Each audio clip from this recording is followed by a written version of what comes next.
بەناوی خوای بەخشندەی میهرەبان بینەران و بیسەرانی خۆشەویستی کەناڵی ئاسمانی پەیام لە هەر کوێگەن سڵاوی خوای گەورەتان لێبێ. من ڕێاز کاکە مەحموود لەم ئێوارەیەدا ئەڵلقەیەکی نوێی بەرنامەی باس و خواستان پێشکەش دەکەم. لە باس و خواستی ئەمڕۆماندا باز لە هاوخەمی دەربڕین بۆ گرفت و کێشەکانی خەڵک دەکەین لە ڕوانگەی ئاینی پیرۆزی ئیسلامەوە. ئاینی پیرۆزی ئیسلام هەر لە سەرەتای هاتنیدا پەیوەندی نێوان مرۆڤەکان هاوخەمی دەربڕین بەدەمەوە یەکتربوونی هاوڵاتیان و جەماوەر لە نێو کۆمەلگەدا دەکاتە یەکێ لە بنچینە سەرەکیەکانی. زۆر جاریش دابینکردن و بەخشینی بەهەشت و ڕەزامەندی خوای گەورە دەبەستێتەوە بە ڕەزامەندی مرۆڤەکان و بەدەمەوە چوونی کێشە و گرفتەکانی خەڵک. پێغەمبەری خوا صلی الله علیه وسلم لە چەندین فەرموودەدا ئاماژە بەوە دەکا کە پێویستە موسڵمانان لە کاتی خۆشی و ناخۆشی و هەبوون و نەبووندا ئاگایان لە کێشە و گرفت و مەشاکیلی یەکتر بێ. بۆیە ڕوو بە ئومەتەکەی و بە موسڵمانان دەفەرمێ ئیمانی کەسێک تەواو و دامەزراو نییە خۆی بە تێری بخەوێ و سەر بنێتەوە، بەڵام ئاگای لە برسێتی و ناتێری دراوسێکەی نەبێ. بۆیە ئیسلامی پیرۆز پەیوەندیەکی پتەوی کۆمەڵایەتی لە نێوان ئەندامانی کۆمەڵگەکەیدا دروست دەکا بۆ ئەوەی بە هەمویانەوە بتوانن کۆمەڵگەیەکی ئاسوودە و دوور لە کێشە و گرفت بۆ یەکتر دروست بکەن. هەروەها پێغەمبەری خوا صلی الله علیه وسلم لە چەندی فەرموودەدا باز لە مافی موسڵمان بەسەر موسڵمانانی ترەوە دەکات و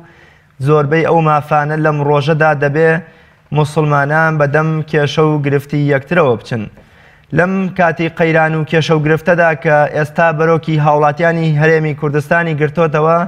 خەڵک چۆن بتوانێ هاوخەمی خۆی بۆ کێشە و گرفتەکانی ئەوانی دیکە دەرببڕێ. لە کاتێکا لە هەرێمی کوردستاندا هەموو خەڵکی خۆیان گرفتار و مەینەتبارن، هەمویان بەدەست نەبوونی موچە و قەیرانەکانەوە دەناڵێڵن، دەبێت چ کەسێک بێ کەوات پێویستە هاوخەمی بۆ خەڵک دەرببڕێ. ئەرکی کاربەدەستان و حکومەت لەم قەیرانەدا چییە لە دەربڕینی هاوخەمی و بەدەمەوەچوونی هاوڵاتیەکانیاندا؟ بۆ قسەکردنی زیاتر لەسەرم پرسا میوانداری زۆر بەڕێز مامۆستا خدر خەتەیی زانای ئاینیم کردووە کە لە ستۆدیۆکانمان لە شاری هەولێرە و میوانی ئەمڕۆی بەرنامەی باس و خواست دەبێ. مامۆستا گیان سڵاوی خوات لێبێ و زۆر سپاس بۆ ئامادەبوونیشت. وعلیکم السلام ورحمة الله وبركاته. خوای گەورە پاداشتی ئێوەش بداتەوە. زۆر سپاس دەکەم مامۆستا گیان، ئامادەبوون جێگەی خۆشحاڵیمانە. سەرەتا پێم خۆشە بزانم ئیسلامی پیرۆز چۆن بە پەیوەندیەکی پتە و لە نێوان تاکەکان لە نێوان جەماوەردا دروست دەکا لە ڕێی بەدەمەوە چوون یان بۆ منە هاوخەمی دەربڕین بۆ کێشە و گرفتی یەکتر. بسم الله الرحمن الرحيم. الحمد لله رب العالمين، الصلاة والسلام على سيدنا محمد وعلى آله وأصحابه ومن والاه. سرتا خوای گەورە پاداشتی ئێوە بداتەوە و دەستخۆشی ئەو بەرنامەتان لێ یەکەم و دەستخۆشی هەڵبژاردننی ئەو بابەتتان لێ دەکەم. بەڕاستی بابەتێکی گرنگ و هەستیار و ڕێک و پێک و دقیقا پڕ بە پێستی خۆیتی کە لەو کات و ساتەدا ئەو بابەتە بورژێندرێ و باز بکرێ. دیارە خوای پەروەردیگار سبحانه وتعالى لە قورئانی پیرۆزدا هانمان ئەدا دەفەرمێ وتعاونوا على البر والتقوى ولا تعاونوا على الإثم والعدوان واتقوا الله إن الله شديد العقاب. خوای پەروەردیگار لەو ئاەتە مبارەکەدا دەفەرمێ هاوکاری یەکتر بکەن لەسەر شتی چاکە، هەموو ئیشێکی چاک، هەر لە هەموو ئیشە چاکەکان هاوکاری یەکتر بکەن و هەروەها تەقواتان هەبێ و هەروەها هاوکاری یەکتر مەکەن لەسەر ئیشی خراپ، لەخوا بترسێن إن الله شديد العقاب. خوای پەروەردیگار لە ئاەتە تردا دەفەرمێ یا ئەیها الذين آمنوا ئەی ئیمانداران. بزانە خوای پەروەردیگار سبحانه وتعالى ڕووی خیتاب ڕووی دوانگە ئاراستەی ئیمانداران دەکا. یا ئەیها الذين آمنوا ئەی ئیماندارینە، یا ئەیها الذين آمنوا اركعوا واسجدوا واعبدوا ربكم. خوای گەورە ئەفەرمێ ئەی ئیماندارینە ڕکوع ببن و سوزدە ببن و خواپەرستی بکەن. تەماشاکەن ئەنجا لە پاش ئەوەی کە ئەو سەیانە هەرسێکیان مافی خوایە، لە پاش ئەو سەیانە هەلەو ئاەتەدا دەفەرمێ وفعلوا الخير،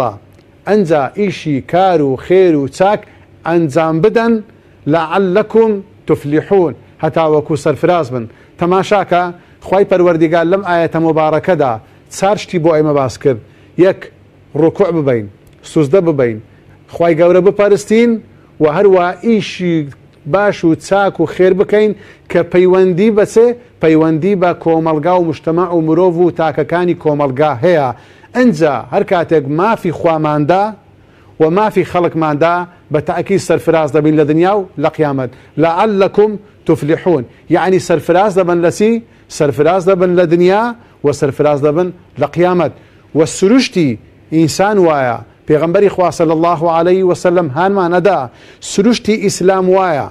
و سروشتی مسلمانیش دەبی وابێ، دەبێت تێکەڵبی لەگە خەرچی لەگەر معانات و ناخۆشی و ئازار و ناڕحەتیەکانی خەڵک بژی. چکە پێغەمبەری خوا صلی الله علیه وسلم لە فەرمایشتێکدا دەفەرمێ المؤمن الذي يخالط الناس ويصبر على آذاهم، ئەو ئیماندارەی کەوا تێکەڵاوی خەڵک دەبی، معاناتی خەرک هەردەگری، هاوکاری خەرک ئەکا، یارمەتی کۆمەڵانی خەڵک ئەدا، یارمەتی مجتەمع و کۆمەلگایەکەی ئەدا، خەیڕون زۆر چاکترە لە چێ؟ من المؤمن الذي لا يخالط الناس ولا يصبر على آذاهم. زۆر لەو مسلمان و ئیماندارەی چاکتر و باشترە کە تێکەڵاوی خەڵک نابی و تێکەڵاوی خەڵک نابی و سەبریش لەسەر ئازارەکانی خەڵک ناگری. کەواتە سروشتی ئەو ئیسلامە وایە دەبی ئینسان تێکەڵاوی خەڵک بی، سروشتی ئەو ئیسلامە وایە دەبی هاوخەمی خەڵک بی، ئەبی خەمی جیرانەکەی، خەمی دایکی باوکی، خێزانەکەی، منداڵەکەی، هاوڵاتیەکەی، هەموو کەس و کارەکەی بەگشتی بی هاوخەمیان بی و هاوکاریان بکە. ئەو دوو ئاەتە لەگە ئەو فەرمایشتە پێغەمبەر صلی الله علیه وسلم وەکو سەرەتایەکە مقدمەیەکە کەوا ئێمە هاوکار و یارمەتی خەڵک بدەین. بەڵێ مامۆستایان ئێمە چۆن هاوخەم بین یان بەونە هاوخەمی خۆمان لە چ شتێکی خەڵکدا دەرببڕین تاوەکو بە کەسێکی هاوخەم و کەسێکی دڵسۆزی خەڵک بناسرین؟ ینی چۆن هاوخەمی خەڵک بین؟ جارێ سەرەتا شێوازانە چۆن ئێمە ببینە کەسێکی هاوخەم؟ بەڵێ جارێ یەکەم شت ئێمە دەتوانین بە دوو نەوعان یارمەتی خەڵک بدەین. ئێمە ئەوەی لەو مجتەمع و کۆمەلگایە کە لەگەری دەژین دوو چینە، یان مسلمانە یان مسلمان نییە. یعنی جاری وەیە ئەتوو دەبی هاوکاری کەسێک بکەی وەکو هاوڵاتی، وەکو ئینسان یارمەتی بدەی. خوای گەورە ئەفەرمی وەلەقەد کەڕەمنا بەنی ئادەمە، خوای پەروەردیگار دەفەرمی ئێمە ڕێزمان لە ئادەمی زاد و مرۆڤ ناوە. کەواتە هەر مرۆڤێک کە پێویستی بە یارمەتی هەبی ئەبێ ئینسان یارمەتی بدا وەکو مرۆڤایەتی. ئەنجا مافێکی تر وەکو مسلمان ئێمە پێویستە وەکو مسلمانیش یارمەتیەک بدەین، چونکە زۆر پێویست و گرنگە. جارێ بابای مسلمان، کابرای مسلمان ئەو کردەوەیە کە ئەو کردەوە چاکەی کە ئینسان ئەنجامی ئەدا بەشێکە لە ئیمان. لۆ پێغەمبەری خوا صلی الله علیه وسلم کە باسی ئیمانمان لۆ دەکا دەفەرمێ الئیمان ستون ئەو سەبعون شعبەتەن. پێغەمبەری خوا ئەفەرمێ صلی الله علیه وسلم ئیمان 60 قسوور بەشە یان 70 قسوور بەشە. ئەفضەلها لە هەموویان گەورەتر، لە هەموویان مهمتر چییە؟ لا إله إلا الله.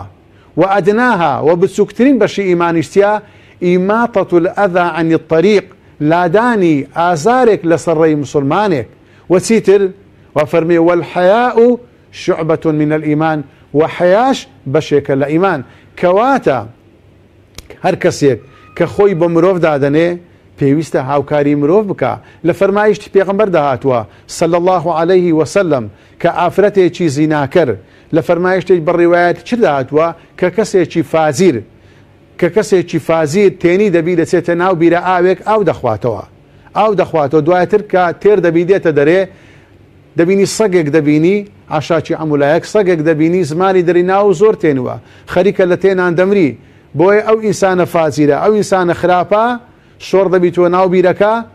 بە پێراوەکەی ئاو دینی ئەو سەگە ئاو ئەدا. کاتێ سەگەکە ئەوەدا پێغەمبەری خوا ئەفەرمێ صلی الله عليه وسلم خوای پەروەردیگار لی خۆش بوو. یعنی چۆن لی خۆش بوو؟ یعنی بە سبەبی ئەو چاکەیە ئەو ئینسانە تۆبەی کرد گەڕایەوە لای خوای پەروەردیگار، خوای پەروەردیگاریش تۆبەکەی قبول کرد. ئینجا کەسێک ئەگەر سەجێک ئاو بدا هاوکاری سەجێک بکە لە مردنی قورتار بکە ئەوەندە خێری بگاتێ تەوبەی بە قسمەت ببی و هەروەها خوای گەورە لە گوناهەکانی خۆش بی ئەدی ئەگەر ئەو کەسە ئینسان بی ئەدی ئەگەر لە ناو ئینسانیەت و مرۆڤایەتیشدا ئەم کەسە ئیماندار و مسلمانێکی چاک و باش و دەستپاک و دڵپاک و دەست بەدەست نوێژ بی دەبی ئینسان چەند ئەجر و پاداشتی بگاتێ بە تەئکید زۆر ئەجر و پاداشتی دەگاتێ پێغەمبەری خوا صلی الله عليه وسلم ئەفەرمێ من كان في حاجة أخيه كان الله في حاجته تەماشاکەن پێغەمبەری خوا ئەفەرمی هەر کەسێک هاوکاری برای خۆی بدا خوای پەروەردیگار هاوکاری ئەکا سبحان الله تۆ کە هاوکاری کەسێک ئەکەی رب العالمین سبحانه وتعالى بەو گەورە و عەزەمەتی خۆی یارمەتی تو ئەدا یعنی کەواتە ئەتو کە ئەوی شەو چاکت کرد حیساب کە ئەوی شە چاکت لەگەرە خۆ کرد ولا فرمایت چتدا دفرمي پیغمبرمان صلى الله عليه وآله وسلم أفرمي والله في عون العبد ما كان العبد في عون أخيه ما دام كسك هاوكاري كسكك إلا خواي پروردگاريش سبحانه وتعالى هاوكاري أو كساكا أو أنا همو مجدي پیغمبرن صلى الله عليه وآله وسلم وخواي پروردگار أو إنساناني أو مروفاني غمي خلچتيان هاوکاری خەڵک ئەکەن خوای پەروەردیگار سبحانه وتعالى زۆر خۆشی دەوێن و لە بەڵا و مسیبەت دەیان پارێزی وەکو لە فەرمایشتەی پێغەمبەردا هاتووە صلى الله عليه وسلم دەفەرمێ المعروف إلى الناس يقي صاحبها مسارع السوء والآفات والهلكات ئەفەرمێ ئەوانە ئیشی چاک دەکەن پارێزراو دەبن لە مردنی خراپ و هەروەها لە ئافات و ناخۆشیەکان لە کارەسات و ڕووداوەکان و لە بەهیلاک چوون خوای پەروەردیگار دەیان پارێزی و ئەهل المعروف في الدنيا هم أهل المعروف في الآخرة ئەوانەی کە لە دنیایەدا لە ڕێزی چاکەکاران ئیسابەکەن چاکە و شتی زۆر لەگە خەڵکەکان لە ڕۆژێ قیامەتێ بانجان نەکرێ لە ڕێزی چاکەکاران ئیسابەکرێن واتە دەستنا باشتی پانوبەرین وپێغەمبەرمان صلى الله عليه وسلم لە فەرمایشتێکدا کەواتە مامۆستا ئەم بەدەمەوە چوونی کێشەی خەڵک جێبەجێکردنی پێداویستی و پێویستیەکانی خەڵک بەدەر لەوەی کە ئەخلاق و کردەوەیەکی مرۆڤ دۆستانەیە و ئەتوانین بڵێن عیبادەت و پەرستشێکی خوایشەواتە هەم دنیای و هەم قیامەتیشە پاداشت و پاداشتی خوای لە گەورەی لەسرە بۆ ئەو کەسەی کە ئەنجامی دەدا بەڵێ بەتەئکید یعنی بەڵگەشمان چییە قسەکە زۆر جوانە یعنی بەر لەوەی ئەو ئیشەی کە ئەتوو دەکەی کە چاکە و باشەیە لەگە خەرچی ئەوە تۆ فەرمانێکی خوات جێبەجێ کردی سبحانه وتعالى فەرمایشتێکی پێغەمبەرت جێبەجێ کردی صلی الله عليه وسلم بەتەئکید ئەوە بەشێکە لە خواپەرستی چونکە لە پێغەمبەریان پرسی صلی الله عليه وآله وسلم ئەی پێغەمبەری خوا ئایا خۆشەویستترین کار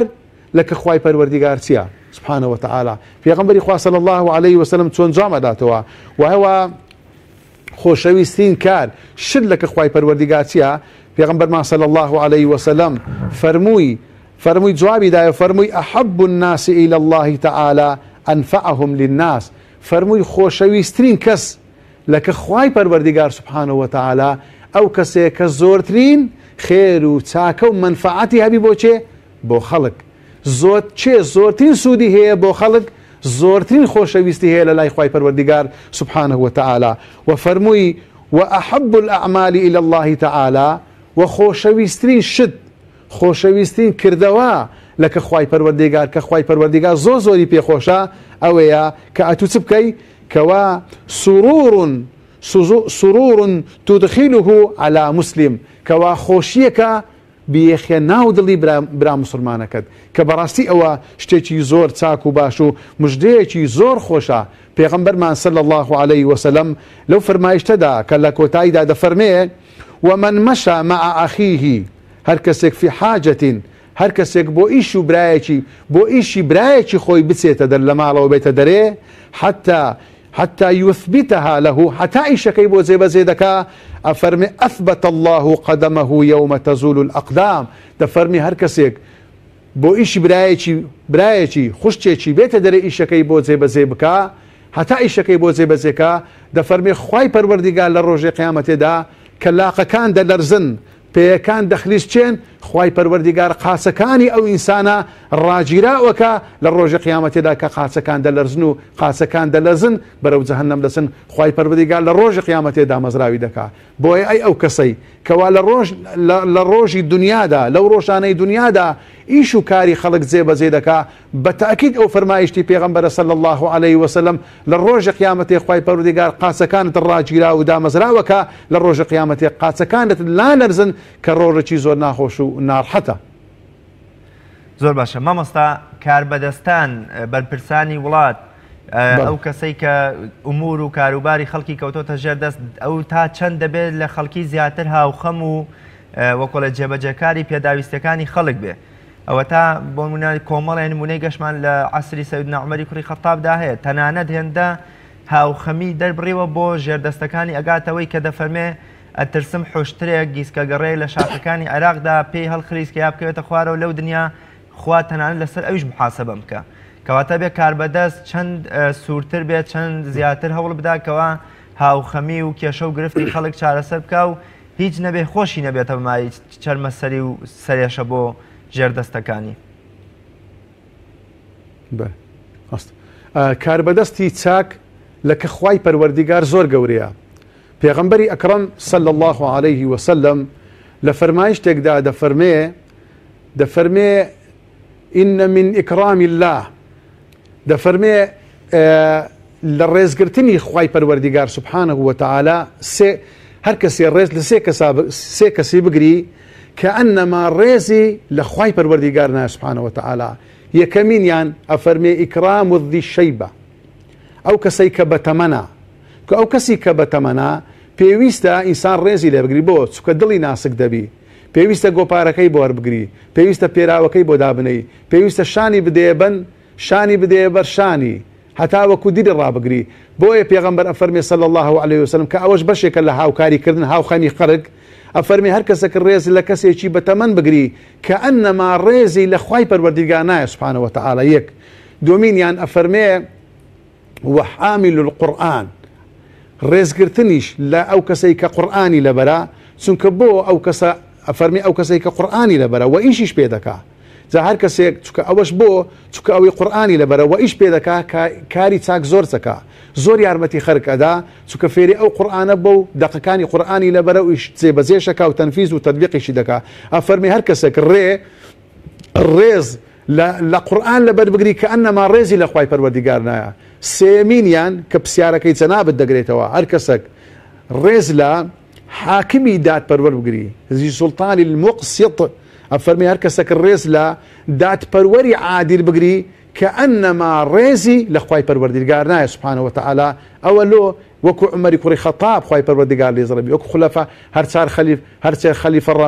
ڕاشیدین وەکو ئەصحابی پێغەمبەر صلی الله عليه وسلم و هەروەها وەکو عومەری کوڕی عەبدولعەزیز یار هەر حاکم و ئەمیر و پیاوێکی دادپەروەر کە میلەتەکەی بەڕێک و پێچی و بە دادپەروەرانە بەڕێوە بردیە زۆر گەورەیە لە کە خوای پەروەردیگار بەڵام بەشی دووەمی کە پرسیاری جەنابەت پێغەمبەری خوا ئەفەرمێ صلی الله عليه وسلم هەر کەسێک کاربەدەستی خەڵکی بی و لەگەریان چاک و باش و عادل نەبی دەفەرمێ لەگەرەوان ناچیتە باشتێ یعنی ئەوانە زوڵمیان لێکراوە مەزلومن پێغەمبەری خوا لە فەرمایشتە ئاماژە پێکە ئەو مەزلومانە دەست نەباشتێ بەڵام ئەو کابرایەکە حکمی سەر خەڵک دەکا مادام دادپەروەر نییە پێغەمبەری خوا ئەفەرمی لەگەریان ناچیتە باشتێ بۆ چونکە زوڵمی لێکردینە چونکە مافی خەڵکی خواردینە خوای پەروەردیگاریش لە قورئاندا بە ئێمە ئەفەرمێ ولا تركنوا إلى الذين ظلموا ئەفەرمێ ئێوە مەیلتان بۆ ناو بۆ زاڵمان نەچی بۆ حاکمی نادادپەروەر ئەو حاکمانەی کە زوڵم و غەدر ئەکەن علەمای تەفسیر ئەفەرمون ولا تركنوا إلى الذين ظلموا ئەفەرمێ علەما ئەفەرمون نەک تەنها لەگەریان نەبی ئەفەرمێ یعنی مەیلی ناو دڵیشتان بۆیان نەبی ئەنجا چ جای ئەوەی کە یارمەتیان بدەی هاوکاریان بکەی دەستیان بگری کە ئەو زوڵمە بکەن دەخێر ئەوانە زۆر زاڵمن زۆر تاوانبارن لەبەرەوەی عەدالەت لەگەر ئەو مجتەمع و کۆمەڵگایە ناکەن ئەوانەی کە دادپەروەری ناکەن ئەوانەی کە زوڵم لە خەڵک دەکەن سەبەب و هۆکارن ئەوەنە کە کابرای کرێتی واکرەی پێ نادرێ سەبەبی ئەوەنەکەوە کابرا کە قەرزارەوە ناتوانێت قەرزەکەی بداتەوە کەوا چەندین عائیلە و خێزان لە پارەیەک هەروەشانەوە ئافرەت تووشی تەلاق بوو سەبەبی ئەوانە کە ئەوانان لە بەرەوەی دادپەروەری ناکەن خێر و بێری ئەو وڵاتە تەخشان و پەخشان دەکەن میلەتیش دەناڵێنی لە برسان ئەوانە مسببن هۆکارن غەدر و زوڵمە لە خەریکیان کردووە هەر ئەوانە سەبەب و هۆکاری ئەوەینا کە موچەمان بۆ نایە سەبەبکار و هۆکاری ئەوەینە کەوا نیوەی خاکی کوردستانمان لەدەستدا سەبەب و هۆکاری ئەوەینەکەوە مجتەمع و کۆمەلگا دری ناڕحەتە تووشی قەلەقی بووە تووشی ناخۆشی بووە لە چێ دەپرسی دڕی خۆش نییە ئەوەی دەوڵەمەندە شەریکاتەکانی لە ئیشکەتن بە سەبەب و هۆکاری نادادپەروەری و نائەدالەتی ئەو کار بەدەستە زاڵمانە ئەوەی دەوڵەمەندە دری خۆش نییە شەریکاتەکانی ڕاوەستان چیدیکە ناتوانانی خێران بکە ناتوانانی مزگەوتان دروست بکە ناتوانانی هاوکاری مؤسسە و دەستگا خەیریەکان بدا بۆیە دری ناڕحەتە ئەو کابرایی کە دەوڵەمەندە و فەقیرەکە زۆر لەوەی دری ناڕحەترە لەبەرەوەی کەس نییە یارمەتی بدا لەبەرەوەی ئیش و کەسابەت نەماوە کار و کەسابەت بکە بۆیە ئەوانە سەبەب و هۆکارن زۆر گوناه و تاوانیان دەگاتێ کەوا بووینە سەبەبی ئەوەی ئەو مجتەمع و کۆمەلگایە تووشی ئەو هەموو ناخۆشی و ناڕحەتیانە بە تەنانەت ڕۆژێک جێم لە بەرنمەیە گرتبوو دەیگۆ سەبەب و هۆکار ئەوانە بووینە سەبەب و هۆکاری 42 قەیران هەیە لە هەرێمی کوردستاندا ئەنجا 42 قەیران هەبی قەیرانی چ بێموچەیی قەیرانی بێکارەبایی قەیرانی بێئاوی قەیرانی نائەدالەتی نادادپەروەری قەیرانی تەلاق قەیرانی کرێچایەتی قەیرانی بێموچەیی لا توعد ولا تحصى کە ناتوانین بیان ژمێرین بەرێ زۆر باش مامۆستا کۆمەڵی خەڵکمان هەیە ئەم بۆ منە زۆر کەس هەیە دەتوانێت هاوخەمی دەرببڕێ بەدەر لەوەی کە لە گیرفانی خۆی ببەخشێ بە نەسی فەرمودەی پێغەمبەری خوا صلی الله علیه و سلم زەردەخەنە بە ڕووی براکەتدا بەخشینی وتەیەکی خێر دەستهێنان بەسەر هەتیوێکدا سەردان و بەجێهێنانی سیلەی ڕەحمەمانش کۆمەڵێ کەمکردنەوەی خەم و ئازار و دڵخۆشکردنی خەڵکن ئەمانە بەڵام زۆر جار مرۆڤ لە ئاست ئەمانەشدا بڵێت دەستنوقاوە لە ئاست ئەمانشدا ڕەزیل و چروکە و ئەمانەش بەکارنهێنێت کە ئەمانە پێدراوی خوای گەورەن و بەخشی خوای گەورەن بەدەر لەوەی کە بڵێن سەروەت و سامانەکەش یاری خوای گەورەی بەڵام ئەگە خۆی چوو بێ بەدوایە ئەمەیان جۆرێکی دیکەیە بۆچی مرۆڤ زۆر جار ناتوانێت بەو شتانشکەوە هیچ پارە و ماندووبوونێکی تێناچێت ناتوانێت هاوخەمی دەرببڕێ بۆ دۆست و کەسوکار و نزیکەکانی خۆی والله ئەوە احتیمالی هەیە دوو سەبەبی هەبی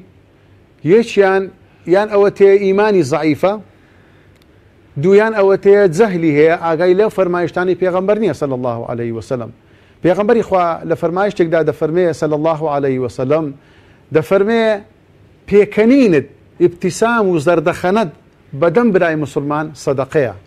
کەواتە ئەوە خێرەکی زۆر گەورە دەگاتێ هیچ پارەشی تێناچی یا وەکو برای بەڕێز و خۆشەویستمان کاک ڕیاض ئاماژەی پێکرد کەوا دەستێنان بە سەری داهینانی یەتیمێک کە ئەجر و پاداشتی یەکجار زۆر دەگاتێ ئەوانە هەموو دڵخۆشکردنی خەڵکی زۆر گرنگ و میهمە بۆیە ئینسان پێویستە تەمەن هەر بۆی ڕازی نەبی دەستیشی بەسەری دابینی بەڵام جیفانیشی گەرم بکە کاتێک کە دەستی بەسەری دادینی با دەست ببێ جیفانت هەندێک پارەشی بدێ ئەگەر لە دەسەڵات هەبوو و دەستیشی بەسەری دابینە هەردووچیان بەیەکەوە بکە ئەنجا ئەوانە هەموو گرنگ و میهمن تەماشاکەن خۆشەویستەکانم خۆ خێر و سەدەقار ئەوە نییە ئینسان پارە ببەخشی تەمەن پارە زۆر گرنگ و میهمە بەڵام ئەگەر پارەت نەبوو زۆر شتی دیکەیە مەسەلەن بۆ نمونە میوانەکت دێ پێغەمبەری خوا ئەفەرمێ صلی الله عليه وسلم ئەوانە هەموو هاوخەمیە لەگەر خەڵکی هەموو هاوکاری کردنی خەڵکیە پێغەمبەری خوا ئەفەرمی صلی الله عليه وسلم من كان يؤمن بالله واليوم الآخر فليكرم ضيفه هەر کەسێک بڕوای بەخوا هەیە و بڕوای بە ڕۆژی قیامەتێ هەیە باسبی ڕێز لە میوانەکەی بگری تەماشاکە کەواتە هەر کاتێک ئەتوو ڕێزت لە میوانەکەت گرت کەوە ئەنەما بە قسەی پێغەمبەرت کرد صلی الله عليه وسلم کە ئەنەما ئەتوو ئیمانت بەخوایە ئیمانت بە ڕۆژی قیامەتەیە و پێغەمبەر صلی الله عليه وسلم دەفەرمێ هەر کەسێک بڕوای بەخوا و بە پێغەمبەری بەخوا و بە ڕۆژی دوایی هەیە بە ڕیوایەتیدا با ڕێز لە جیرانەکەی بگری بزانە چەند میهم و گرنگە ئەوانە هەموو میهمن یا ئەفەرمی من كان يؤمن بالله واليوم الآخر فليقل خيرا هەر کەسێک بڕوای بە خوا و بە ڕۆژی قیامەتێ هەیە با قسەی چاک لەگە خەرچی بکە و هەرواسێ ئەو لیەسموت یان ئەوە تەیە با بێدەنگ بی یعنی ئەگە قسەی باش ناکە بە قسەی خراپ نەکە ئەوانە چنە هەموو خێر و سەدەقەنە دوایە خێر و سەدەقەی دیکەمان زۆر هەیە کاکە ئەتوزاری وێ زیرانەکەت ئەسیەت ئەدەی جاری وێ جیرانەکەت برسیە ئێ باشە کو دەبی ئەتو جیرانەکەت ئەسیر بدەیت پێغەمبەری خوا ئەفەرمێ صلى الله عليه وسلم والله لا يؤمنوا والله لا يؤمنوا والله لا يؤمنوا سێجا سوێندی خوار فەرمووی ئیمانی نییە ئیمانی نییە ئیمانی نییە ئەسحاب ترسان هەموو زراویان چوو قیل من یا رسول الله گوتیان چێ ئیمانی نییە ئەی پێغەمبەر صلى الله عليه وسلم فەرمووی ئیمانی نییە ئەو کەسەی جیرانەکەی لێ ئەمین نەبی لا يؤمن جاره بوائقه هەر کەسێک جیرانەکەی لێی ئەمین نەبی یعنی لە شەڕی ئەمین نەبی کەواتە کاتی ئەتو شەڕت بە جیرانەکە دەفرۆشی جیرانەکە لێ تەئمین نییە ئەو بزانە سەبەبە ئەو بزانە کاریگەری هەیە لەسەر ئیمانەکەت چونکە پێغەمبەری خوا فەرمووی هەر کەسێک ئیمانی هەبی کەوا هەر کەسێکەوە ئیمانی هەبی جیرانەکەی ئەسیەت نادا و هەروەها لە فەرمایشتدا لە فەرمی پێغەمبەر صلی الله عليه وسلم فەرمی ئیمانی نییە ئیمانی کامل نییە ئەوەی بەخۆی تێربی جیرانەکەشی برسیبی تەماشاکەن خۆشەویستەکانم چەند کەسمانەیە کە جیرانەکەی ئێستا برسیتی لەوانێ ئێوارێ نانی نەبی لەوانێ بەیانی نانی نەبی گەڕەکەکە تێبگەینە مامەستای مزگەوت تێبگەینە خێرخوازان تێبگەینە فرانە جیرانمان برسیە نانی نییە با بچین هاوکاری بکەین چونکە ئەو هاوکاریکردنی تۆ زۆر خێرە پێغەمبەرمان صلى الله عليه وسلم لە فەرمایشتێکدا دەفەرمێ لئین ئەمشی في حاجەتی ئەخی ئەفەرمی ئەگەر ئەمن هەستێ بێمە دەرێ لە مارێ بڕۆم لۆ ئیش و کارکردنی برایەکی مسلمان ئەحەب ئیلەیە ئەن ئەعتەکیف في مسجدی هذا شهرا پێغەمبەری خوا فەرمووی ئەگەر ئەمن لە مارێ بێمە دەرێ بچم چ بکەم بچم ئیشی مسلمانێک جێبەجێ بکەم ئیشی مسلمانێک جێبەجێ بکەم هەر ئیشی مسلمانێک جێبەجێ بکەم ئەفەرمی چاکتر و باشترە لەکنە من خۆشەویسترە کەوایی یەک مانجی ئیعتیکاف و عیبارەت و خواپەرستی بکەم لە مزگەفتی خۆم کە یەک نوێژی لێ بە 1000 نوێژە بزانە تەماشاکەن چ ئەجر و پاداشتێکی هەیە دەواتە کەواتە ئێمە ئەمڕۆ ئەگەر بە خۆشمان دەستەڵاتمان نییە با لەگەری بچین کاکە گیان چی سیارەکەی خراپ بووە بڕۆ یارمەتی بدە لەگەری پەنچەر بکە سیارەکەی خراپ بووە بۆی ڕابچێشە جیرانەکەت بڕۆ سەردانی بکە ئیشێکی هەیە بۆی جێبەجێکە ئەگەر ژنی نییە هاوکاری بکە ژنی بۆ پەیدا بکە یان ئیشی نییە هاوکاری بکەکەوە ئیشەکی بۆ بدۆزەوە یاخود نوێژ ناکە یا کەمتر خەمیە لە عیبارەت و خواپەرستی بڕۆ سەردانی بکە بانکی مزگەوتێ بکە کاکە نامیلکەیەکی بە 1000 دیناری بە 500 نامیلکە لە کەسەکی وەربگرە بڕۆ نامیلکەیەکی لۆ ببا کاکە فێری بکە بڕۆ کۆڕێکە سیمینارێکە مامۆستایەکە محازەرەکی هەیە ئەوە هەموو خەمی خەرچیە بهینە ئەو محازەڕەی یا تەلەفۆنێکی بۆ بکە تەماشەرەکەی لە فرانە خەلاتی مامۆستایەک لەسرە باسی سیلە ڕەحم دەکا بیکۆ وتارەکی گەلە خۆشە مامۆستایەکی لەسرە بزانە باسی فەزل و گەورەی چاکەکردن لەگەر داک و بابی بیکۆ بزان چەند خێرت دەکاتێ ئافرانە مامۆستای لەسرە دژی مولحید و بێدینان دەوەستی ڕەدیانەداتەوە باسی شوبهات دەکا ئەوە هەموو گرنگ و مهمن یا ناوە ناوە خوشکتە السلام عليكم ورحمة الله وبركاته خوشكم كوي باشي أحوالك ببرسا أو برايكتا ناو تلفونك لوبكا أو خزمكتا أحوالك ببرسا كاتي نخوش سردانك بكا أي نازاني بيغمبري خوا صلى الله عليه وسلم أفرمي هر كسك لبياني لداني بيانيك يرى سرداني نخوش بكا 7000 ملايكة داواي استغفار ولي خوش من لودا كان حتى هواري هر كسك اواري كي بسي 7000 ملايكة هو حديثي صحيحة درين خوايا لفران كسي خوش با سرداني فران نخوشي كردوا دزاني 7000 ملايكة دعات لو بكان سنك سردانة چي نخوش كرديا سنك هاو خميد در برغيوا بو او برايد سنك نخوش تساوي لي بسي سرداني بكي بلام زوري شي لكن دانانيشي هەتا وەکو ئیسعاس نەبی ئەوانە هەموو هاو خەمی خەرچینە هەموو هاوکاری کردنی خەرچینە زۆر گرنگ و مهم و پێویستن. زۆر باشە مامۆستایان پێغەمبەری خوا صلی الله عليه وسلم جاری وا هەیە گەورەی پەرستشێکمان بۆ دەستنیشانەکە بەڵام لە ڕەمەزاندا گەورەی و پاداشتەکەی دەگەێنێتە چەند قات بۆ منە ئیگەێنێتە 1/700 و زیاتریش. ئێمەش بۆ منە لە کاتی خێر و لە کاتی خۆشی و خۆشگوزەرانی خەڵکدا لە کاتێکدا کە موچە و دەرامەتی خەڵک باش بووە بەخشینێک ئەگەر بۆ منە دەخێری هەبوو بێ ئەتوانیت بڵێن لەم کاتی قەیران و نەبوونیەدا ئەگەر هەمان ببەخشینەوە بە ماڵە هەژارێ بە ماڵە هەتیوێک چەند قات و زیاتر و چەند بەرامبەر خوای گەورە پاداشتی مسلمانەکانی لەسەرداتەوە واتە کات و ساتەکان بەتایبەت ئێستا کە قەیران هەیە و پێشەکە قەیران نەبووە کاریگەری یان جیاوازی هەیە لە بڕی پاداشت و پاداشتی خوای گەورە بۆ مسلمانە. طبعا ئەجر و پاداش دیارە دەرێ ئەوەکمان هەیە دەفەرمی الأجر على قدر المشقة پاداش لە بەرامبەر ئەو ئەزیەت و ناخۆشی و ناڕەحەتەیە ینی ئینسان لەو خێرەی لەو عیبادەتەی چەندی ئەزیەت زیاتر بخوا زیاتر پاداشتی زۆرترە. تەماشا دەکەین لە کاتێکدا کە کەسێک زۆر محتازە ئەتو هاوکاری دەکەی هاوخەمی بۆ دەردەبڕی ئەو کاتە خێرەکەی و گەڕەگەڵک زیاترە یان کەسێک هەموو خەرک پشتی تێکردیا ئەتو بە تاقی تێنێدە یارمەتی ئەدەی ئەوە مووقفێکی زۆر گەورەیە بۆیە تەماشا دەکەی ئەجر و پاداشتەکەشی ئێکزار زۆر زیاترە. بۆیە بەتاکید تەنانەت لە فەرمایشتێکی پێغەمبەردا صلی الله عليه وسلم لە کاتێکدا کە کەسێک کە ئێستا خەڵک زۆر قەرزارە بە ئەو موژدە خۆشەی پێغەمبەر صلی الله عليه وسلم بۆ ئێوەی بەڕێز و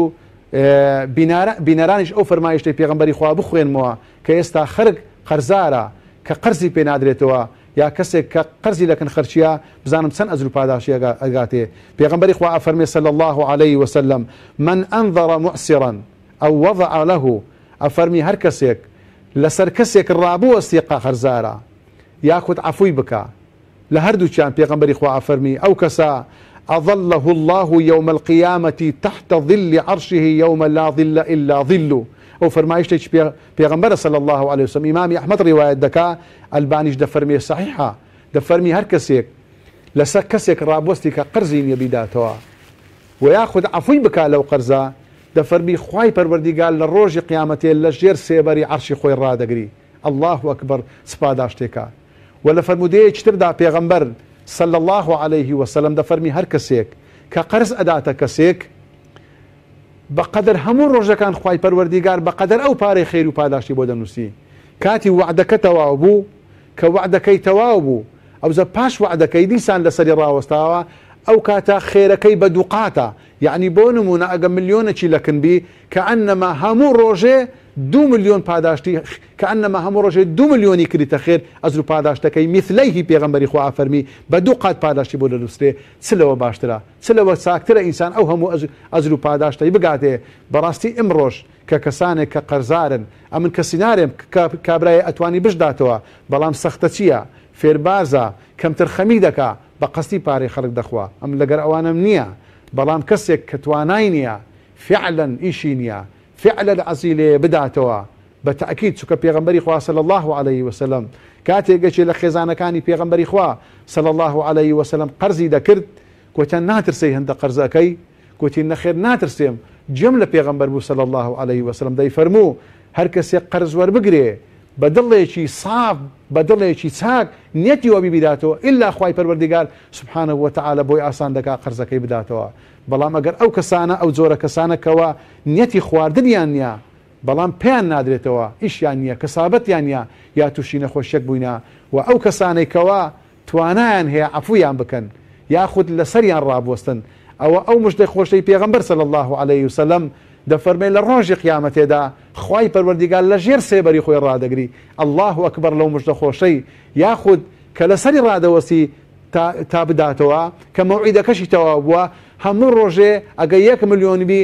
هەموو ڕۆژێ خێری 2 ملیۆنت دەگاتێ چەند پارەی لەک ناگە 5 ملیۆن بی هەموو ڕۆژێک کە ئەنەما ئەتۆ 5 ملیۆن دینارت کردتە خێر. بەڕاستی ئەجر و پاداشتێکی زۆر گەورە ئیسلام بۆ ئێمە دیار کردووە پێغەمبەرمان بۆ ئێمە دیار کردووە صلی الله عليه وسلم. دوای خوای پەروەردیگاریش ئینشاء الله بەرەکەت دێخیتە ناو ڕزقەکەت پێت زیاد دەکا. لە فەرمایشتی پێغەمبەر داهاتوە صلی الله عليه وسلم کەسێک دەمری لە ڕۆژی قیامەتی حیساب و کتابی لەگەر دەکەن دەڵێن چ چاکەیەکت هەیە دەڵێ هیچ چاکەیەکم نییە بەڵام ئەوانەی کە قەرزارم بوون بە کاتبەکانی خۆم دەگوت بە ئامیلەکانم دەگوت ئەگەر نەیبوو لەسەری ڕاوەستن یان ئەوە تێ ئەگەر پێی نەدراوە لەسەری ڕاوەستن ئەگەر نەشی بۆ عەفوی بکەن ئەنجا خوای پەروەردیگار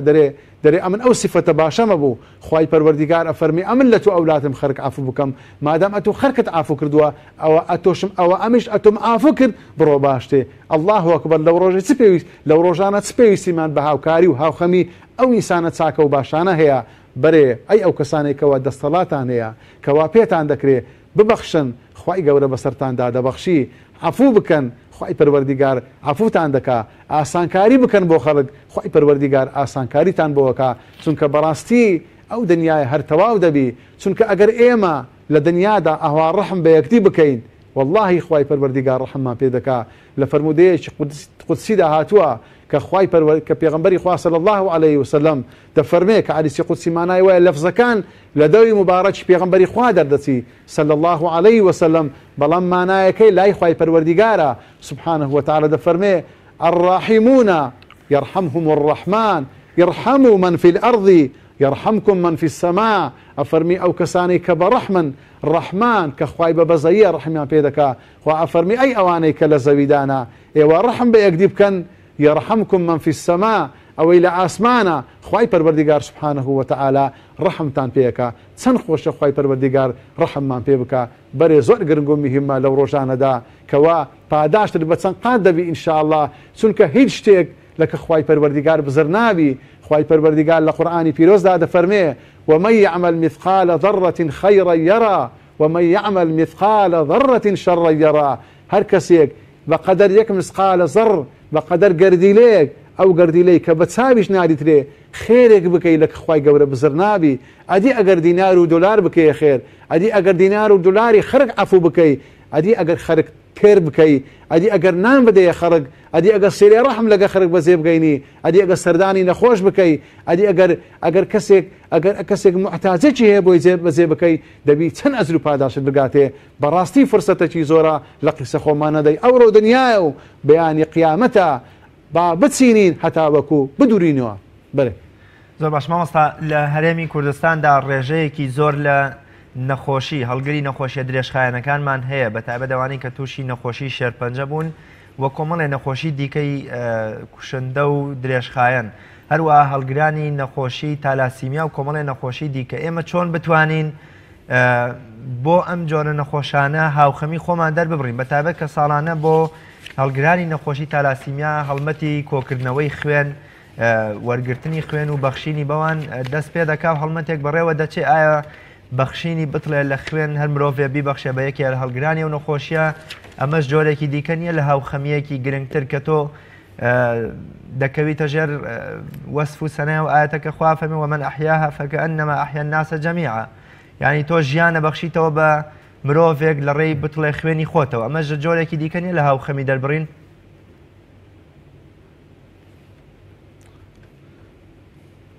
بالتأكيد بالتأكيد بالتأكيد طبعا قمان لودانية أو آية مباركة زنابت خوينيتوا كخواي پروردگار سبحانه وتعالى دفرمي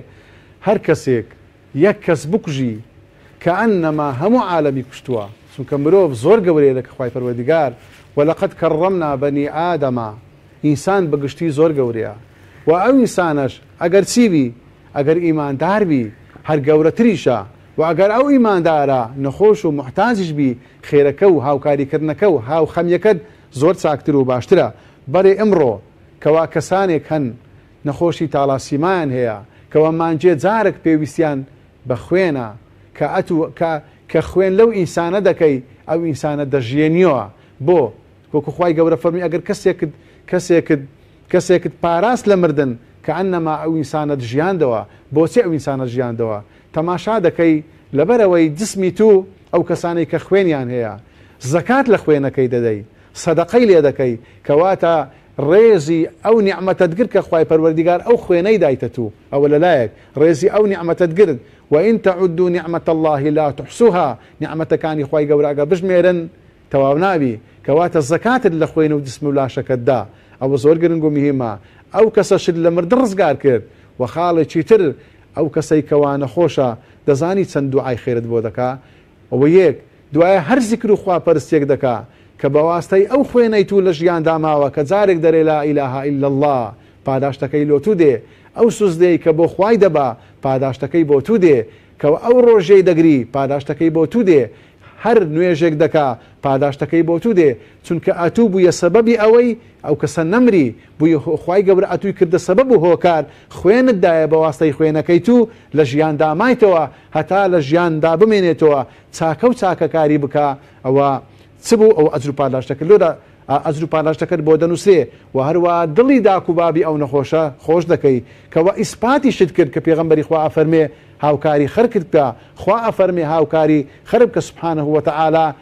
کە فەرمانی خوا جێبەجێ کرد کە فەرمانی پێغەمبەرت جێبەجێ کرد صلی الله عليه وسلم وخوای گەورە ئەفەرمێ ومن يطع الله ورسوله هەر کەسێک ئیتاعی خوا بکە و ئیتاعی پێغەمبەر بکە صلی الله عليه وسلم فقد فاز فوزا عظيما كواتا سركوتوا بسركوتنيشي زور گورا كواتا كاتو هاوكاري او نخوشت کرد بخسي خوات کرد بخسي پیغمبرت کرد صلى الله عليه وسلم كبخسي خوا او پیغمبري خواش کرد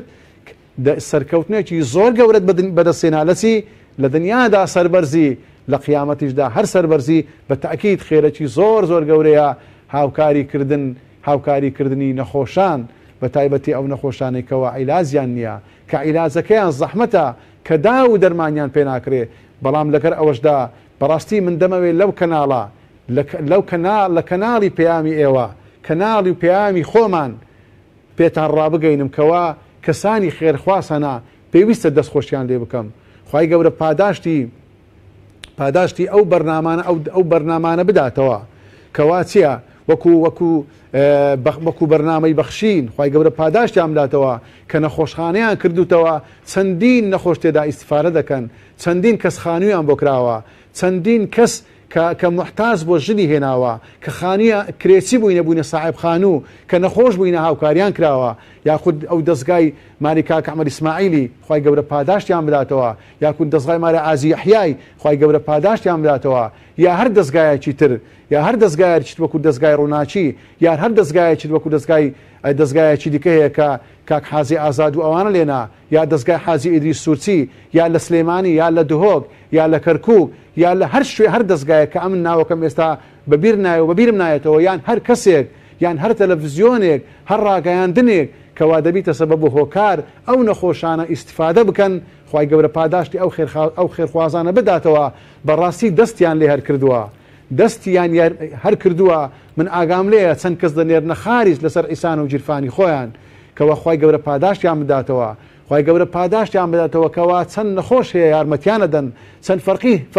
فەقیر هەیە هەژار هەیە نەدار هەیە هاوکاریان ئەکەن بەڕاستی ئەو دەوڵەمەندانە ئەو دەستگایانە ئەو تەلەڤیزیۆن و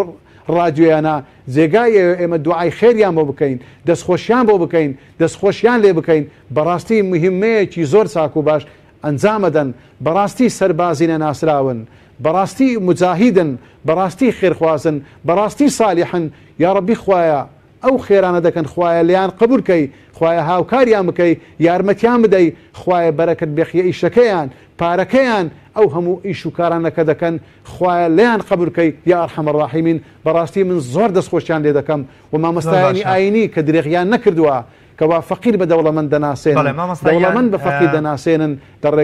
دەڕێگای مزگەوتەکانەوە. بەڵێ مامۆستا سوود و کاریگەری یا سوود و ئاسەوارەکانی هاوخەمی دەربڕین بۆ خەڵک لە کۆمەڵگەدا چین کاتێکە خەڵک هاوخەمی بۆ خەڵکان دەرەبڕێت چ کاریگەری و ئاسەوارێک لەسەر کۆمەلگە جێ دەهێڵێەوە سوود و بەرهەمەکەشی چییە بۆ دنیا و قیامەتی ئەم مرۆڤە؟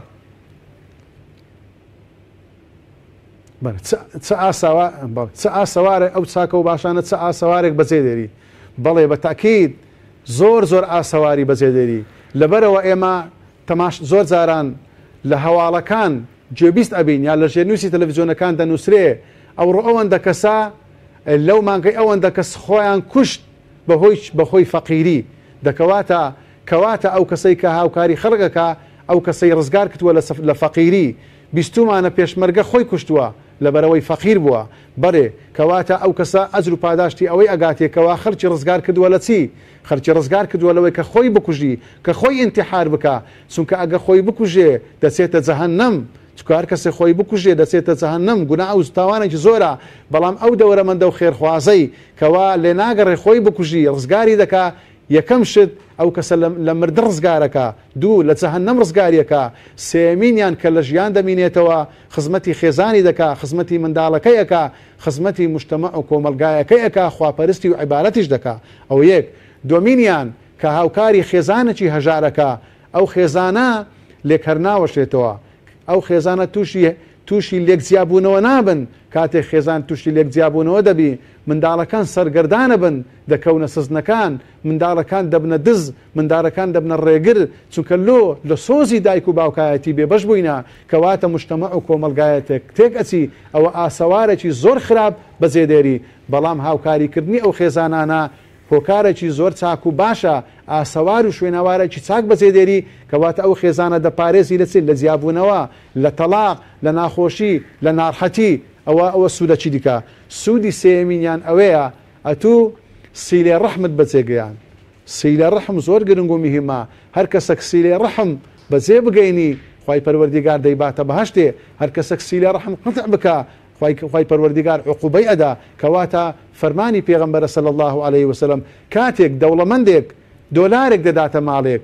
ئەو ماڵەیە ئەو دەوڵەمەندیان خۆشەوێ دوعای خێری بۆ دەکەن چەند میهمە فەقیرێک دوعات بۆ بکە خوا بەرەکەت بێخی تەمارێک چەند گرنگ و میهمە زۆر میهم نیە لە جیاتی ئەوەی ڕچی لە تو بیتەوە حەسوودیت پێ ببە لە جیاتی ئەوەی دەشەوێ دێتەوە دوعات لۆ دەکا لە نوێژەکاندا دوعا لۆ دەوڵەمەندەکە کەواتە چی کرد کەواتە ئەو ئیسلامە ئەو هاوخەمیە ئەو هاوکاریە وەی کرد مەحەبەت و خۆشەویستی لە نێوان تاکەکانی کۆمەلگادا چ تۆکمەبی زیادبی دەوڵەمەندەکە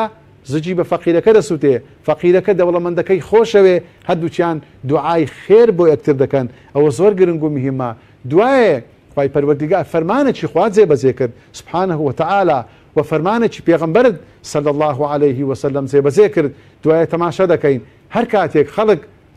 ڕەحمی پێ کرد خوای پەروەردیگار ڕەحمی پێ دەکا ئەگەر ئەتو دینارێکت دا کەسێک خوای پەروەردیگار بۆ تعویزی دەکاتەوە ئەدی لە حەدیثی قودسیدا هاتووە یا ابن ئادەم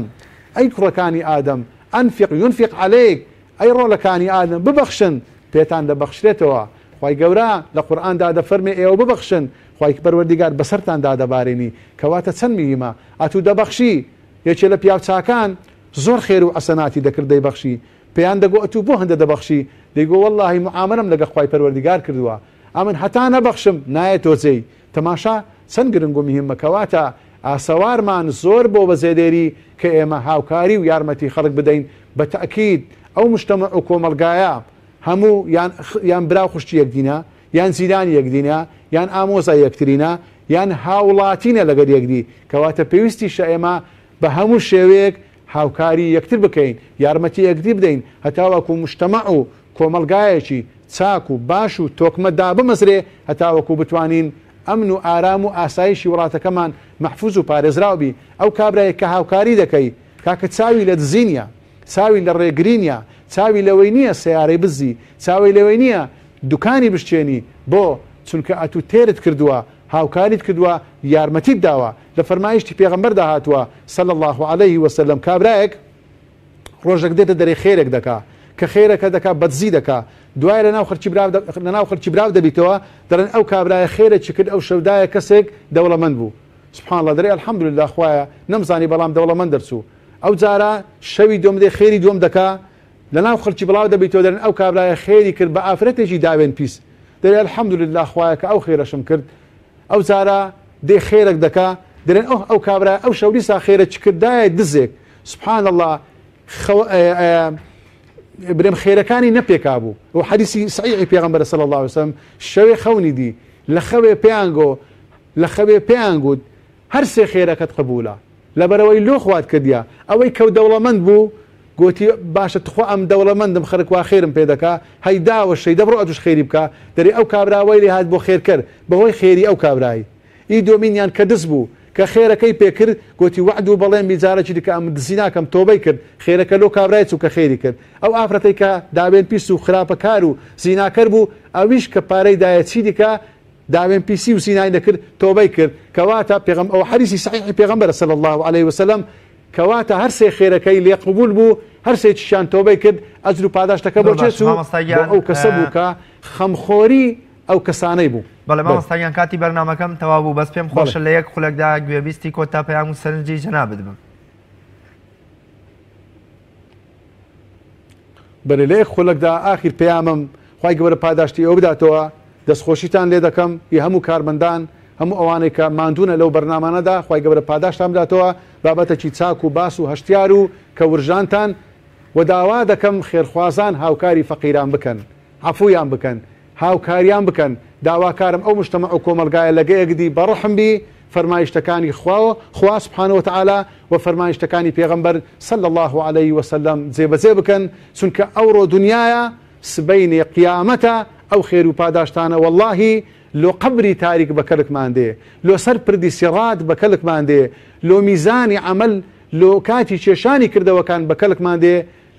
وەمان لێ دەکا ئەو خێر و چاکانە بەرەو بەهەشت بڕۆین ئینشاء الله ئەو کردەوانە کە دەکەین وامان لێ دەکا لە ئاگری جەهەنەم پارێزراوبی لە کۆتاییدا داواکانم خوای پەروەردیگار ئەو بەرنامەمان لێ قبول بکە خێر و سەدەقات و چاکە و پیاوەتی لە خێرخوازان قبول بکە. زۆر سپاس بۆ بەڕێز مامۆستا خدر خەتەیی کە ئەمڕۆ میوانی بەرنامەی باس و خواز بووی. بینەرانی بەڕێز و خۆشەویست زۆر سپاس بۆ ئێوەی ئازیزیش تا بە یەکگەشتنەوەی تر بەخوای گەورە میێربانتان ئەسپێرم خواتان لەگەڵ.